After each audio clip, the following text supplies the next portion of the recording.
আমার প্রিয় ভাই বোনেরা, আজকের পুরো ভিডিওতে যা যা থাকছে সব এক নজরে একটু দেখে নিন। তো প্রিয় ভাই বোনেরা, আজকের ভিডিওতে গুরুত্বপূর্ণ কিছু কথা থাকবে, আরও থাকবে কিছু টিপস সংরক্ষণ পদ্ধতি সম্বন্ধে। তো আমি যা যা করি, আমার গ্রামীণ লাইফ, গ্রামীণ পদ্ধতি, তো গ্রামীণ জীবনযাপন আমি কিভাবে করি, মধ্যবিত্ত ফ্যামিলিদের আয়ের যে উৎস এবং তাদের চলাফেরা এবং তাদের কিভাবে সেই স্বল্প আয় থেকে তারা একটুখানি সঞ্চয় করবেন সেই সম্বন্ধে থাকবে আজকে ভিডিওতে। আশা রাখছি আমার প্রিয় ভাই বোনেদের অনেক উপকারে আসবে, বিশেষ করে মধ্যবিত্ত ফ্যামিলি ভাই বোনদের। তো ভিডিওটা স্কিপ না করে পুরো ভিডিওটা দেখে নেবেন, আশা রাখছি অনেকটা উপকারে আসবে অনেকেরই। তো যাদের ভালো লাগবে তারা অবশ্যই একটা লাইক দিয়ে পুরো ভিডিওটা স্কিপ না করে দেখে নেবেন, আর কেমন লাগলো অবশ্যই একটা কমেন্টের মাধ্যমে জানাবেন, আর বেশি করে শেয়ার করে দিবেন ফ্রেন্ডস এবং ফ্যামিলিদের মাঝে। তো বন্ধুরা, ভিডিওটা পুরো আমার চ্যানেলটা সাবস্ক্রাইব করে আমার পাশে থাকবেন এবং বেল আইকন অল অপশনটি দিয়ে রাখবেন। এখন মূল ভিডিওতে চলে যাচ্ছে।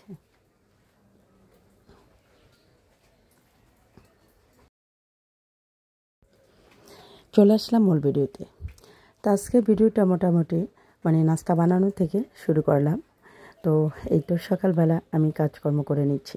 তো বন্ধুরা, যা বলছিলাম, আজকের ভিডিওতে আসলে আমি কিছু কথা বলবো। সেটা হলো, আমরা যারা মধ্যবিত্ত ফ্যামিলি আছি, অর্থাৎ আমার আজকের যে কথাগুলা, যারা মধ্যবিত্ত ফ্যামিলি তাদের সম্বন্ধে আসলে অনেক ভাই বোনেরা আছেন, অনেক বোনেরা আছেন অল্প আয়ে আসলে 7,000, 8,000 বা মেবি 9,000, 10,000 টাকা দিয়ে তাদের সংসার চালানো কত যে কষ্টের। তো তারা আসলে সঞ্চয় জিনিসটাকে সঞ্চয় করতেই জানে না বা সঞ্চয় করতে পারে না। অনেক সময় এমনও দেখা যায় যে অনেক টাকা ইনকাম করেন, 20,000, 50,000, 1 লক্ষ টাকা, কিন্তু সঞ্চয় নাই 1 টাকাও। তো এই যে জিনিসটা যে কত বড় একটা একটা ব্যাড হ্যাবিট, তো এই জিনিসটার সম্বন্ধে আমি আজকে বলবো। আসলে আমরা যদি অল্প অল্প করে একটুখানি সঞ্চয় করি, তো এই সঞ্চয়টা আমাদের যে কতটা উপকারে আসবে সেটা আমরা কল্পনাও করতে পারি না। তো আপনি কিভাবে সঞ্চয় করবেন? আসলে আমি যেহেতু গ্রামীণ লাইফ জীবনযাপন করি, আমি সেইখান থেকেই বলছি। যারা গ্রামে থাকি, গ্রামের পরিবেশে থাকি, তারা কিন্তু ছোটোখাটো কাজ করেও কিন্তু স্বল্প স্বল্প আয়ে কিন্তু তারা সঞ্চয় করতে পারেন। হ্যাঁ, তো মুরগি পালন করে, হাঁস মুরগি পালন করে, কেউ গরু পালন করেন, কেউ ছাগল পালন করেন, এগুলা করে। তো কিছু গাছ লাগিয়ে তারপরে শাকসবজি চাষ করে, এগুলা করে কিন্তু অল্প অল্প করে একটু সঞ্চয় করতে পারেন। তো আমি আজকে এই যে কথাগুলো বলছি, হয়তো অনেকের ভালো লাগবে, অনেকের ভালো লাগবে না। তো এই তো বন্ধুরা, দেখো কথা বলতে বলতে কিন্তু আমি পুঁই শাকগুলা কেটে নিলাম এবং ছোট ছোট করে কেটে নিলাম, ডাঁটাগুলা, পাতাগুলা আলাদা রেখে দিলাম। তারপরে কিছু আলু কেটে নিলাম। এগুলো ছিল আমার লাগানো পুঁই শাক। তো এই পুঁই শাকগুলাই কিন্তু আমি আজকে রান্না করব, ভাজি করব একটু আলু দিয়ে। তো যাই হোক বন্ধুরা, এই যে জিনিসটা, এটা যদি আমি বাজার থেকে কিনে আনতাম, এতে করে দেখা যেত যে আমার অনেকটা টাকা লাগতো। যাই হোক, যতটুকুই লাগতো এটা কিন্তু আমার মেন টাকা থেকে যেত। তো একটুখানি পরিশ্রম করাতে দেখা যায় যে এই জিনিসটা আমি পেয়েছি আজকে আমার হাতের কাছে, এতে করে আমার অনেকটাই সাশ্রয় হয়েছে। তো আমি যেই কাজগুলো লাগিয়েছি, তো এগুলা থেকে আমি সপ্তাহে 2 দিন, মেবি 3 দিন কিন্তু আমি শাক সবজি বা এটা সেটা খেতে পারি। হ্যাঁ, তো যাই হোক বন্ধুরা, যা বলছিলাম, অনেকের দেখা যায় যে 9,000, 10,000 টাকা দিয়ে সংসারটা চালাতে হয়, তখন তারা কিভাবে চলবেন আসলে? তো 9,000, 10,000 টাকা দিয়ে সংসারটা চালাতে গেলে অনেক কষ্ট হয়ে যায় আসলে। এখনকার যে খাদ্যদ্রব্যের এতটা এতটা দাম, এতটা চড়া দামে বাজারে বেড়ে যায় না, এমন একটা অবস্থা। তো বাজারে গেলে যে সব কিছু দাম, এতটা চড়া দাম। তো এই চড়া দামে দেখা যায় যে আমাদের অনেক কিছুই স্বাদ থাকে, তো সাধ্য থাকে না। আসলে অনেক কিছুই দেখা যায় যে আমাদের ইচ্ছা থাকা সত্ত্বেও আমরা করতে পারি না। তো যা বলছিলাম, তো এই জন্য আমাদের একটা কি সঞ্চয় করতে হবে। আমরা যদি প্রথমে মাসের শুরুতেই হোক বা মাসের মাঝামাঝি হোক, যখনই আমরা আমাদের যে টাকাটা আমরা হাতে পাবো, খরচের টাকাটা, সেই টাকাটাকে আমরা মানে ভাগ করে নিব। প্রথমে কিভাবে ভাগ করব? তো ভাগ করার যে একটা সিস্টেম, সেটা হলো যে সেই টাকাটা থেকে অর্ধেকটা টাকাটাকে প্রথমে আমি 3টা ভাগ করে, অর্থাৎ 20% টাকা আমি সেই 100% টাকা থেকে, মনে করো তোমার 10,000 টাকা, সেখান থেকে আমি যদি 2,000 টাকা আলাদা করে রেখে দিই, এতে করে এটা আমার সেভিংস হলো। আর বাকি টাকার মধ্যে আমার সংসার চালানো, এভরিথিং, ডাক্তারস, এটা সেটা, মানে অনেক কিছু কিন্তু থেকে দেয়। তো এগুলা, তো এইভাবে করে ওই টাকাটাকে আমি যদি আবারও 2টা ভাগ করি, যেমন একটা ভাগে আমি রেখে দিলাম গ্রোসারির জন্য কিছু লাগবে, একটা ভাগ রেখে দিলাম আমি যেমন ডাক্তারি খরচ, ওষুধ পড়ি, এটা সেটা তো লাগে, কারণ অসুখ বিসুখ কিন্তু বলে কই আসে না, হঠাৎ করে অসুখ বিসুখ এসে যায়, তখন দেখা যায় যে আমাদের চলাটা কিন্তু খুবই মুশকিল হয়ে যায়। তো যাই হোক বন্ধুরা, তো এইভাবে করে যদি আমরা কিছুটা হলো সঞ্চয় করার চেষ্টা করি, তাহলে আমি মনে করি যে আমাদের অনেকটা মানে উপকারে হবে।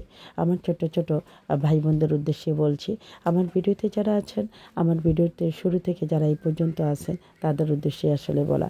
আর যারা ভালো পর্যায়ে আছেন, আলহামদুলিল্লাহ, তাদের কথা আমি বলছি না। যারা একটু মানে কী বলবো, মধ্যবিত্ত ফ্যামিলি, একটু কষ্টে চলেন, তাদের কথাই বলছি। তো সমান সমান আয়ের যে ভাই বোনেরা আছেন, তাদের উদ্দেশ্যে আমার আজকের এই ভিডিওটা। তো বন্ধুরা দেখো, কথা বলতে বলতে আমার প্রিয় ভাই বোনেরা, আমার কিন্তু রান্নাবান্না প্রায় শেষ। আমি শাক করেছি, শাক করতেছি, তারপরে ডাল, আজকে থাকবে ছোট মাছ, এগুলি আজকে কিন্তু আমি রান্না করতেছি আর তোমাদের সাথে এই যে কথা বলতেছি। তো বন্ধুরা, যা বলছিলাম, এই টাকাটা যদি আমি সঞ্চয়ের টাকাটা প্রথমে আলাদা করে রেখে দিই, যে কোনো ওয়েতে আমি এই টাকাটা খরচই করব না, আমি মনে করে নিতে হবে যে টাকাটা আমার কাছে নেই। এইভাবে করে যদি আমরা রাখি, বা একটা মাটির ব্যাংক কিনেও কিন্তু আমরা সেটা সঞ্চয় করতে পারি। মাটির ব্যাংকে কিনে যখন আমরা সঞ্চয় করব, এতে করে দেখা যাবে যে মানে খুব বেশি প্রয়োজন হলেও আমরা ব্যাংকটাকে ভাঙবো না, কারণ আমার একটা টার্গেট কি, ব্যাংকটা আমি 1 বছরের জন্য আমি দেখি 1 বছরে আমার কত টাকা এখানে সঞ্চয় হয়। সেটা যদি আমাদের একটা উদ্দেশ্য থাকে, তাহলে কিন্তু আমরা একটু একটু করে অনেক দূর এগিয়ে যেতে পারবো। তো যাই হোক বন্ধুরা, এই পর্যন্ত আমি যা যা বললাম, কাদের কাছে ভালো লেগেছে জানি না। তো বন্ধুরা, আমার প্রিয় ভাই বোনেরা, যাদের কাছে ভালো লেগেছে কমেন্টে জানাবে। আসলে আমরা অল্প আয়ের মানুষ যারা, তাদের উদ্দেশ্যে মূলত আজকের এই কথাগুলো। আমার মনে হয় যে এই কথাগুলো যাদের উপকারে আসবে তারাই আসলে শুনবেন, আর যাদের উপকারে আসবে না তাদের উদ্দেশ্যে আসলে বলছিও না কথাগুলো। তো যাই হোক, আমি যে এখন কাঁচা মরিচগুলো কাটলাম, পাকা পাকা মরিচ, এগুলো আমার গাছের মরিচ। আলহামদুলিল্লাহ, আল্লাহর অশেষ রহমতে আমি অনেকগুলো মরিচ গাছ লাগিয়েছি। দেখা যায় যে গত বছর 400-500 টাকা কেজি মরিচ হয়েছিল। তো সেখান থেকে আমার একটা গাছে, মেবি 2টা গাছে যে মরিচ আসছিল, আল্লাহর রহমতে আমার কোনো মরিচ কেনা লাগে নাই। তো ওই গাছটা থেকে আমি ডেলি যদি 7-8টা করে মরিচ পারতাম, তাহলে আমার সারাদিন হয়ে যেত, রান্না থেকে এবং খাওয়া থেকে শুরু করে সম্পূর্ণ কাজ কিন্তু হয়ে যেত। তো একটু সাশ্রয় করে চলেছি, যেখানে 10টা-15টা লাগতো, সেখানে আমি দেখা যায় 8টা-10টা দিয়ে শেষ করেছি, 5টা-6টা দিয়েও রান্না শেষ করেছি। আর এতে করে দেখা যায় যে মানে আমার অনেকটা টাকাই কিন্তু সঞ্চয় হয়েছে। তো যাই হোক, আমি দেখা যায় এক সময় কিনে আনতাম উচ্চ দাম দিয়ে, আরেকদিন ইচ্ছা করলো কিনে আনতাম না। তো এই জন্য বলছি, তো আমরা কিন্তু যারা গ্রামীণ জীবনযাপন করি, তারা কিন্তু এই ছোটো ছোটো কাজগুলো করতে পারি। কিছু মরিচ গাছ, কিছু বেগুন গাছ, কিছু কুমড়ো, এটা সেটা, তাও পুঁই শাক, এগুলো কিন্তু লাগিয়ে কিন্তু আমরা দেখা যায় যে সপ্তাহে 1 দিন বা 2 দিন যদি আমরা এগুলো থেকে ফুল দিন চলতে পারি, তাহলে এতে করে আমাদের অনেকটা কিন্তু সঞ্চয়। কারণ একদিনের দেখা যায় আমাদের 50 টাকা বা 100 টাকা কিন্তু আমাদের তরকারি লেগে যায়, বিশেষ করে 4 থেকে 5 জনের সংসারে, 5 জন আর সদস্যের সংসারের কথা বলছি। তো যাই হোক বন্ধুরা, দেখো এখানে আমি যে ডালটা বাগার দিয়েছিলাম, সেই ডাল বাগার আর দিব, তো সেই তেলের মধ্যেই কিন্তু আমি মরিচটা একটু ভেজে নিয়েছি। আর এই মরিচটা আমি একটা কাচের বয়ামে সংরক্ষণ করে রাখলাম। এতে করে দেখা যায় এক সময় মরিচ প্রয়োজন হলো আর চুলাটা জ্বালতে হয় না। আর এতে করেও কিন্তু সঞ্চয় হলো, ডালটা বাগার হয়ে গেল, আর এদিকে আমি মরিচটা কিন্তু বেজে নিয়ে তারপর ঠান্ডা করে একটা কাচের বয়ামে ভরে নিলাম। আর এইটা আমার চলে যাবে মনে করো 5-6 দিন, বা মেবি যতদিন লাগে। এই আর কি 2 দিন 3 দিন 5 দিন লাগতেই পারে। আর কথা বলতে বলতে দেখো বন্ধুরা, আমার কিন্তু পুঁই শাক রেডি।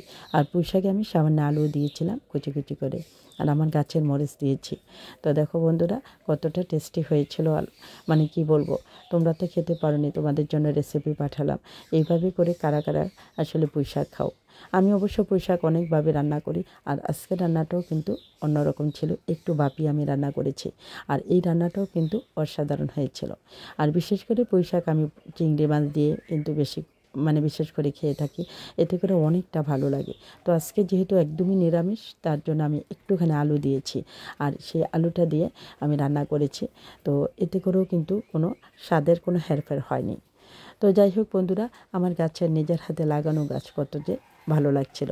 তো এখন আসা যায়, এই যে দেখো বন্ধুরা, এই যে মাটির ব্যাংকটা, এরকম একটা মাটির ব্যাংক কিন্তু তোমরা কিনতে পারো।